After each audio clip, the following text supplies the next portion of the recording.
Welcome to my channel, this is Vishal Kumar. And आज का जो वीडियो होने वाला है इसमें हम कुछ गामा फंक्शन और बीटा फंक्शन के बारे में जो फर्दर जो प्रॉपर्टीज़ है वो प्रॉपर्टीज़ हम करेंगे।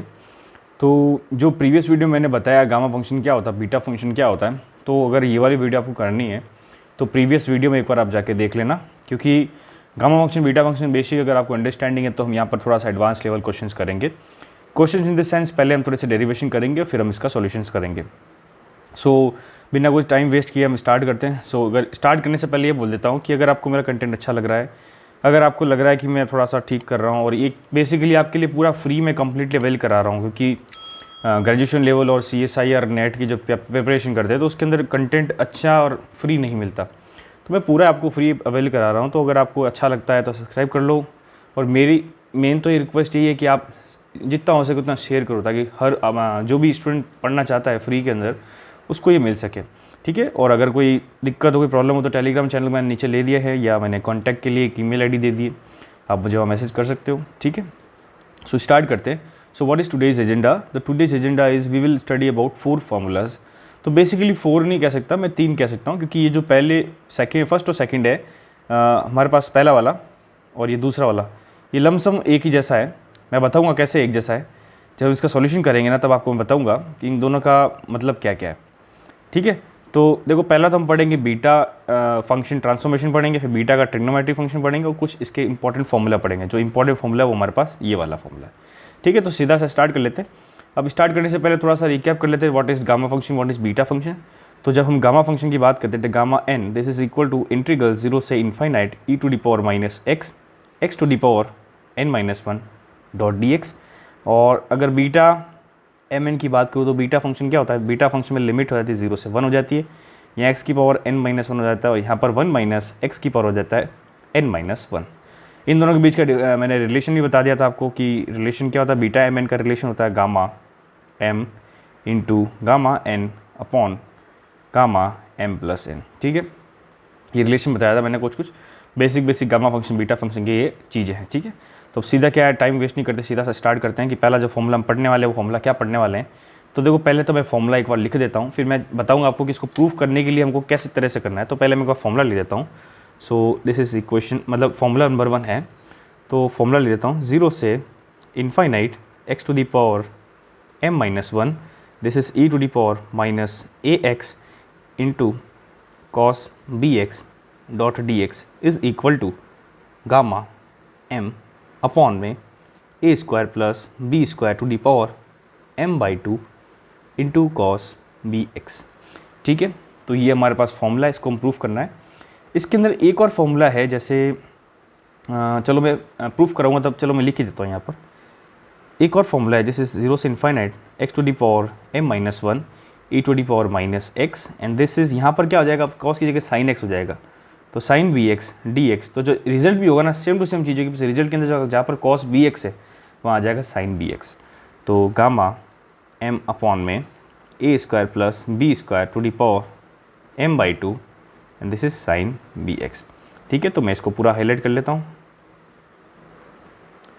तो ये आज का पहला फॉर्मूला जिसको हमको प्रूफ करना है, ठीक है। तो देखो एकदम वीडियो में साथ बने रहना, बिल्कुल ढंग से सोचना पड़ेगा बिल्कुल, क्योंकि ये चीज़ थोड़ी सी बारीक है, बहुत इजी है, कोई डिफ़िकल्ट चीज़ नहीं है। तो ये दोनों फॉर्मूले हैं, आप दोनों फॉर्मूले एक जैसे लग रहे हैं, बस जहाँ पर कॉस है वहाँ पर आंसर में भी कॉस आ रहा है, जहाँ साइन है वहाँ पर आंसर में भी साइन आ रहा है। तो ये चीज़ प्रूफ करने के लिए हमको क्या है, सिंपल सा चीज़ है, स्टार्ट हम करेंगे गामा फंक्शन से। सो इसका मैं यहाँ पर लिख दूँगा proof. Then what is gamma function, that gamma m is equal to integral 0 से infinite e to the power minus x and x to the power m-1 dot dx। ये होता है हमारे पास, हमने प्रीवियसली किया था सेम चीज़ थी, बस यहाँ मैंने n की जगह m लिख दिया है, क्योंकि मैं सब ऊपर फॉर्मूला मैंने m में लिखा है तो यहाँ पर मैं m लिख कर दूंगा।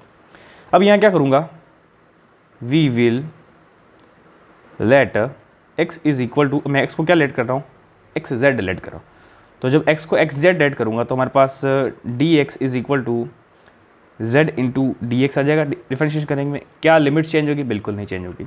तो this is gamma m is equal to integral 0 से इनफाइनाइट, और यहाँ पर e की पावर x की जगह क्या लिख रहे हैं हम, यहाँ पर अब x z लिख रहे हैं, ठीक है।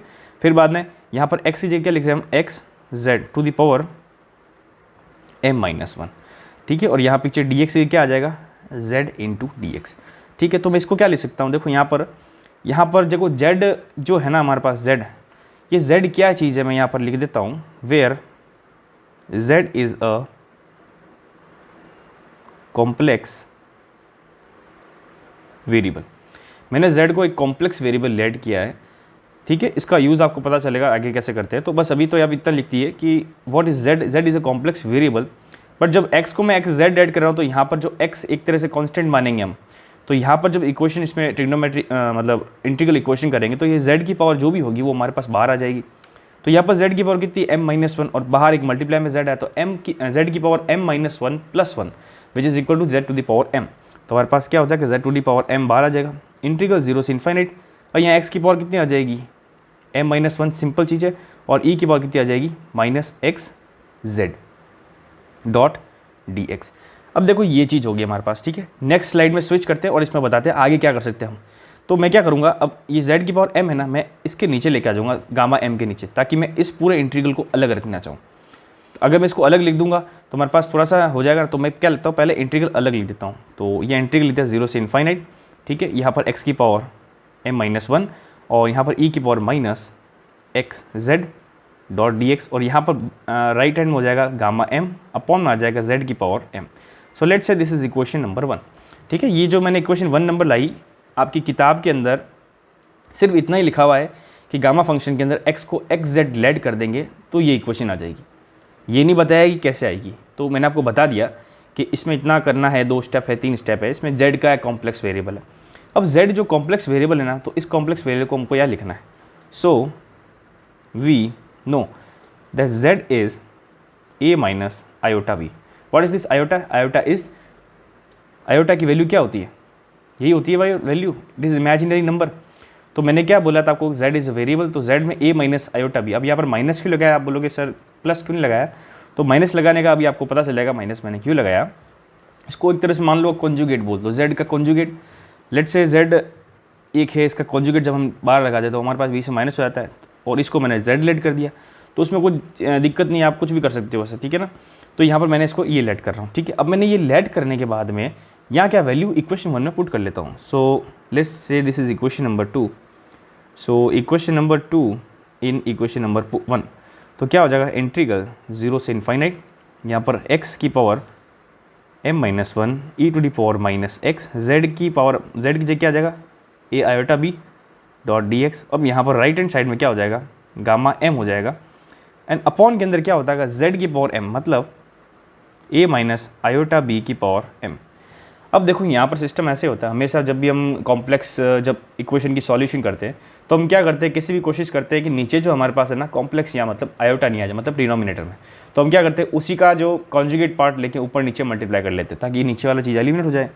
तो वही करेंगे हम। तो यहाँ पर a माइनस बी अपॉन में a प्लस आयोटा बी की पावर m को ऊपर नीचे मल्टीप्लाई कर देंगे। तो जब हम यहाँ ऊपर नीचे मल्टीप्लाई करेंगे, ठीक है, तो हमारे पास क्या आ जाएगा, देख गामा m रह जाएगा, यहाँ मल्टीप्लाई में ऊपर वाला क्या हो जाएगा a plus iota b to the power m। अब नीचे डिनोमिनेटर में क्या रहेगा, जैसे ये है हो गया a माइनस बी और a प्लस बी, तो a square minus b square.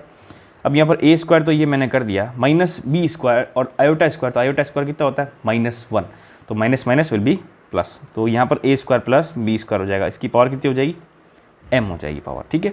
तो ये हमारी चीज़ इसकी वैल्यू हो गई। इसको मैं क्या एक इक्वेशन नंबर दे देता हूँ, ठीक है, और यहाँ पर LHS में भी इंटीग्रल लिख देता हूँ साथ में। तो थोड़ा सा इसको मैं आगे कर लेता हूँ क्योंकि नेक्स्ट स्टेप आगे वाले स्लाइड में कर देंगे अपन। तो ये वाले इंटीग्रल इक्वेशन 0 से infinite x to the power m-1 e to the power -x a minus iota b dx। तो ये हमारे इक्वेशन हो गया, आई थिंक थर्ड इक्वेशन हो गई। अब देखो क्या करना है यहाँ पर, जैसे हम एक पोलो कोऑर्डिनेट्स पढ़ते हैं, क्या पढ़ते हैं हम, पढ़ते हैं कोऑर्डिनेट सिस्टम, क्या पढ़ते हैं, एक तो पढ़ते हैं हम सिंपल सा कार्टेशियन कोऑर्डिनेट, एक पढ़ते हैं पोलो कोऑर्डिनेट। कार्टेशियन कोऑर्डिनेट कैसे हो, जैसे मान लो ग्राफ्स में बताता हूँ। तो let's say this is x की लाइन है और ये y की लाइन है, तो मैंने यहाँ पॉइंट बनाया, तो यहाँ पर कुछ x होगा, यहाँ पर कुछ y होगा, तो इसको हम क्या बोलेंगे, xy बोलेंगे। पोलो कोऑर्डिनेट में जब हम ग्राफ में बताते हैं, ये लाइन मैंने बना दी, लेट्स से लाइन नहीं बनाई, मैंने पॉइंट बना दी, दिस इज पॉइंट p। अब ये पॉइंट p यहाँ से यहाँ पर आ रहा है, तो इसकी वैल्यू कितनी है r, मतलब ओरिजिन से इसकी कितनी लेंथ है r, और ये जो मेन लाइन है जैसे 0 डिग्री, वहाँ से कितना एंगल बना रहा है वो थीटा।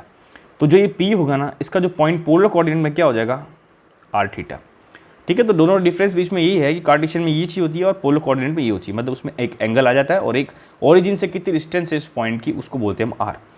तो हम क्या करेंगे यहाँ पर पोलर कोऑर्डिनेट का यहाँ पर इस्तेमाल करेंगे क्योंकि हमको आगे थोड़ा सा सॉल्यूशन करना है। तो अब देखो यहाँ पोलर कोऑर्डिनेट्स कैसे यूज़ करेंगे, हम ए को कुछ लेट करेंगे और बी को कुछ लेट करेंगे। So we will let x is equal to, sorry that's not x, a is equal to r cos theta and b is equal to r sin theta। अब देखो मैंने दोनों चीज़ लेट कर दी, तो मेरे को पता मैं यहाँ पुट करूँगा तो यहाँ पर तो a स्क्वायर और b स्क्वायर है, तो इसको भी एलिमिनेट करना पड़ेगा। तो थोड़ा सॉल्व कर लेते पहले। तो here a square plus b square is what, देखो r स्क्वायर कॉस थीटा दोनों स्क्वायर में आ जाएगा, प्लस b की वैल्यू कितनी आ जाएगी, b square r square into sine square theta, और ये दोनों आर स्क्वायर कॉमन लूँगा तो sine square theta plus cos square theta is equal to 1। So this will gives us r square. तो आर स्क्वायर की वैल्यू कितनी आ जाएगी, a square plus b square. ठीक है, तो हमारे पास ये क्वेश्चन आ गई। अब जब ये चीज़ लेट करते हैं तो यहाँ पर एक चीज़ याद रखनी है आपको कि जो भी इंटीग्रल होगा वो इंटीग्रल भी चेंज हो जाता है। कैसे इंटीग्रल चेंज होता है, इस पर जो लिमिट्स होती है ना वो लिमिट्स थोड़ी सी चेंज हो जाती है, बट यहाँ पर अब इंटीग्रल की बात नहीं करेंगे, हमारी करने की यहाँ जरूरत ही नहीं बात। ठीक है, अब मैं क्या करूँ, ये सब चीज़ें ना इस वाली इक्वेशन में पुट कर दूंगा। कौन सी वाली इक्वेशन में, इस वाली इक्वेशन, थर्ड इक्वेशन में। अब पहले LHS की बात करते हैं, लिमिट 0 से इनफाइनाइट। अब यहाँ पर क्या x की पावर m-1, तो x का कोई लेना देना है, बिल्कुल लेना है, तो m तो x तो सेम टू सेम लिख दे, तो x की पावर m-1। अब e की पावर कितना लिखा, -x। ठीक है, अब यहाँ पर a को क्या लेट किया और i को क्या लेट किया वो मुझे यहाँ पुट करने की अभी आवश्यकता नहीं, मतलब अभी ज़रूरत नहीं है। तो मैं यहाँ पर क्या लिखूँगा, a- ऐसे लिख देता हूँ। अब मैं करूँगा, मेन तो हमारा काम है RHS के अंदर, क्योंकि RHS में हमारा काम इंपॉर्टेंट है। अब यहाँ a प्लस आयोटा b किया हुआ है, मतलब a क्या वैल्यू हमारे पास लेट करी है हमने, r cos theta plus iota r sin theta to the power m। Okay, upon के अंदर क्या लेट किया हुआ, a square plus b square to the power m। हमको मैंने बताया था आपको a square plus b square ऊपर जस्ट लिखा है कि इसकी वैल्यू कितनी होती है, r स्क्वायर होती है, तो इसकी पावर m हो जाती है, तो हमारे पास कितना हो जाएगा, ये r स्क्वायर मतलब 2m हो जाएगा, r की पावर 2m हो जाएगा। अब देखो यहाँ पर जो ऊपर दिया हुआ है, यहाँ पर r कॉमन आ रहा है, सिंपल दिख रहा है हमको। तो यहाँ पर मैं गामा m, ये गामा है ना, ये भी r मत कन्फ्यूज होना, दिस इज़ गामा n, तो गामा n हो जाएगा। यहाँ पर r कॉमन आ, इसकी पावर m है।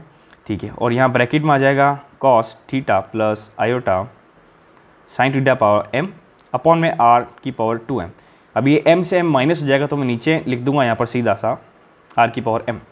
ठीक है, अब मैं क्या करूँगा, गामा m इंटू, यहाँ पर देखो मैं क्या लिखता हूँ। अब आप यहाँ पर कन्फ्यूज मत होना कि मैंने सर ऐसा कैसे किया सर आपने। देखो मैं क्या करता हूँ यहाँ पर, cos m theta plus iota m theta upon के अंदर गामा जो r की पावर m है ना, तो r के अंदर मैं यहाँ से वैल्यू लिख देता हूँ, क्या हो जाएगा, √a square plus b square, तो this is a square plus b square to the power m/2। तो हमारे पास एक ये चीज़ आ गई। अब आप खुद एक बार मेरा प्रूफ देखो, प्रूफ में मैंने राइट हैंड साइड में गामा m लिखा हुआ है, इधर कॉस भी लिखा हुआ है, चलो ठीक है अभी, ठीक है, नीचे a square plus b square to the power m/2 आ रहा है, तो ये हमारे पास m/2 आ गया।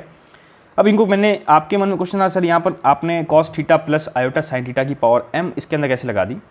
तो देखो इसके लिए ना एक थ्योरम है, कौन सी थ्योरम है, दो, अब यहाँ पर दो थ्योरम हमको इस्तेमाल करनी है, एक तो यूलर्स इस्तेमाल करनी है, एक हमारे को इस्तेमाल करनी है डी मॉर्गन। कैसे, देखो डी मॉर्गन जब बढ़ते हैं, डी मॉर्गन, तो डी मॉर्गन थ्योरम का ये सिस्टम होता है कि that cos theta plus iota sine theta to the power n will be equal to cos n theta plus iota sine n theta. ये एक फॉर्मूला है, डी मॉर्गन फॉर्मूला। तो इस फॉर्मूले के हिसाब से हमने इससे चेंज कर दिया है।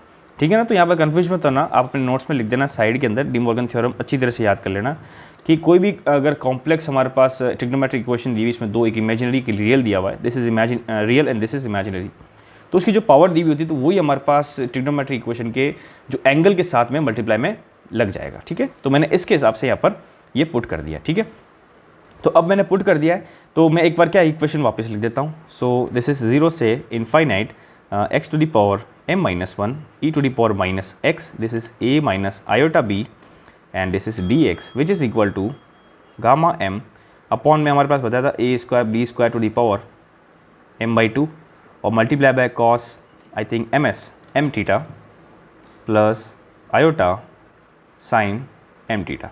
Let's say this is equation number I think what is this equation number fourth equation. तो जो फोर्थ इक्वेशन हमारे पास करी, इसमें क्या करते हैं हम LHS में। अब LHS के लिए आपको एक और फॉर्मूला याद होना चाहिए, iota n theta is equal to cos n theta plus iota sine n theta.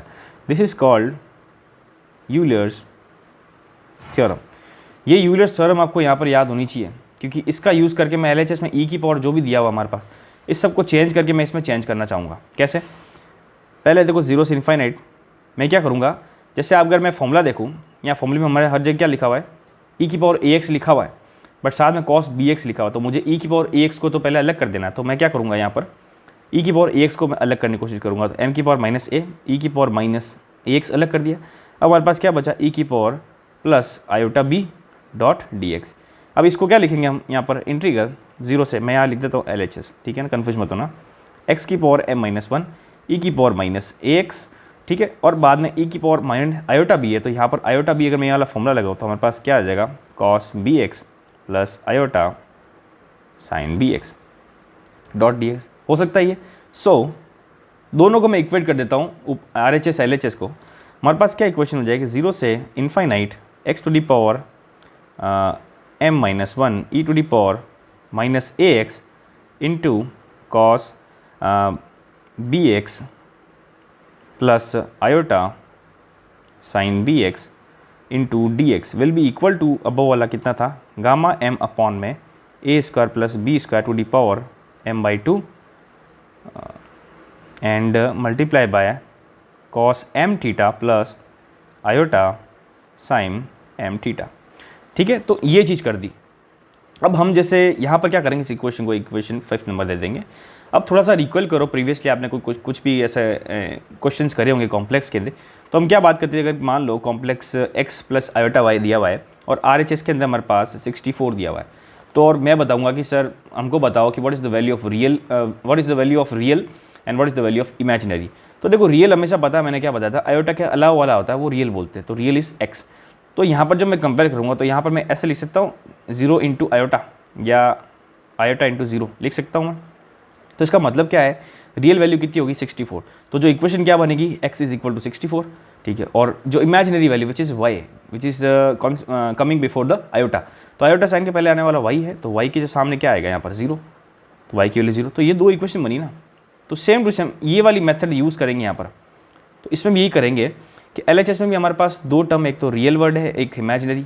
RHS में हमारे पास एक रियल है और एक इमेजिनरी, मतलब इनको मल्टीप्लाई करें तो रियल अलग आएगा और इसको मल्टीप्लाई करेंगे तो आयोटा वाला इमेजिनरी अलग आएगा। तो हम क्या करेंगे, comparing both imaginary and real terms. So comparing both real and imaginary equations, ठीक है। तो जब मैं रियल की इक्वेशन करूंगा कंपेयर, तो रियल में हमारे पास cos BX हो जाएगा और ये सब मल्टीप्लिकेशन है। यहाँ पर साइन m थीटा के अलावा सारा वाला आ जाएगा।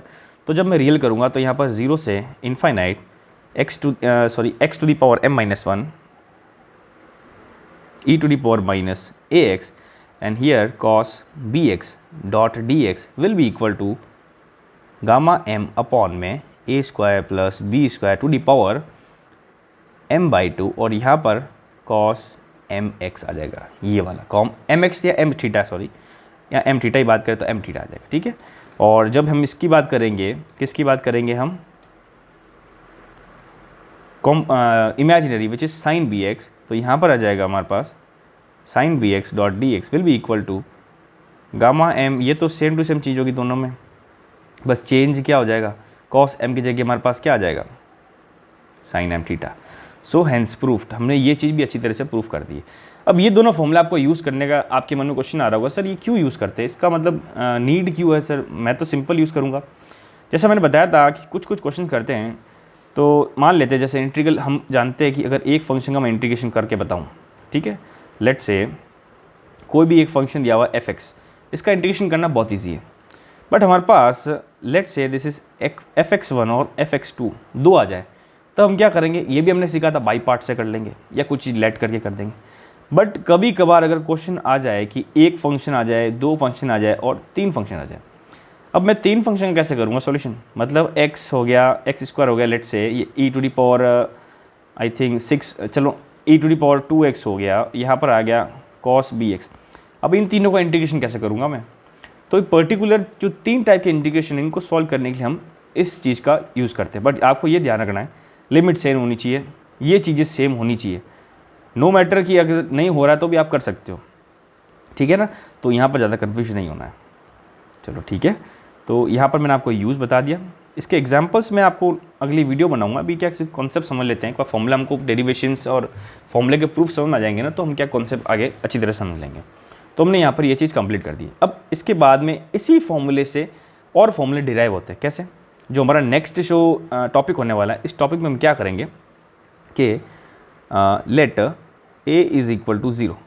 हम यहाँ क्या करेंगे, ऊपर वाली जो equation, let say this equations are 6 and 7, 7th और 6th इक्वेशन में क्या करेंगे, a को हम 0 लेट कर देंगे, ठीक है।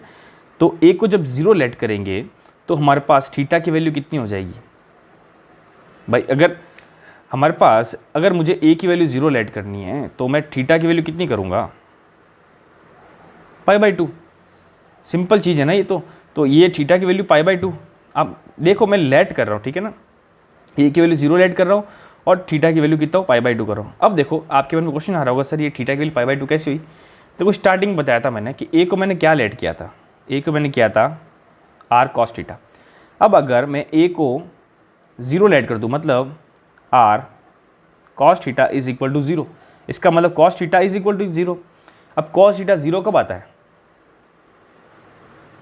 cos π/2, तो इसका मतलब थीटा की वैल्यू कितनी हो जाएगी? सिंपल चीज़ है। तो इस हिसाब से मैंने किया है। तो आप ऐसा मत समझना कि बताया नहीं कैसे हुआ सर, T1 थीटा π/2 कैसा है। तो a को हमने r cos थीटा लेट किया तो बस वहाँ 0 पुट कर दिया, और cos थीटा 0 कब आता है, cos π/2, तो थीटा क्या हो गया, π/2। तो ये जो ऊपर वाली इक्वेशन है ना, सो इक्वेशन 6 and 7 r, तो ऊपर जो हमारे पास इक्वेशन है ये क्या होगी, तो मैं लिख देता हूँ, इंटीग्रल 0 से इनफाइनाइट, और यहाँ पर हो जाएगा पहले x की पावर m-1। अभी देखो e की पावर 0 होगी तो वो 1 हो जाएगा, ठीक है। cos b sin b पहले लिख देता हूँ, cos bx dot dx, this is equal to हमारे पास जो गामा m, तो गामा m लिख देता हूँ मैं सेम, ओके। अपॉन के अंदर मैंने क्या लिखा हुआ है, a square plus b square, तो a तो मैंने 0 ऐड कर दिया, तो b square to the power m/2, तो मतलब b की पावर कितनी हो जाएगी, m। और यहाँ पर मल्टीप्लाई में cos m थीटा की जगह m थीटा क्या था हमारे पास, π/2, तो cos कितना हो जाएगा, cos m π/2, ठीक है। सेम टू सेम इक्वेशन जब इमेजिनरी की बात करेंगे तो यहाँ पर x की पावर m-2, और यहाँ आ जाएगा हमारे पास sin bx dot dx is equal to gamma m upon b की power m, and this is sin m π/2। सो ये दोनों इक्वेशन भी यहीं से मतलब डिराइव्ड है। तो यहाँ पर आप कन्फ्यूज मत होना कि ये सब कैसे किया आपने, ये मुझे समझ नहीं आया, ठीक है ना। तो ये बहुत सिंपल तरीके से मैंने किया है यहाँ पर। अब देखो थोड़ा से ये हमारे पास हो गया, तो अब क्या है, यहाँ पर हम कंटिन्यू करते हैं, ठीक है। कैसे करेंगे हम,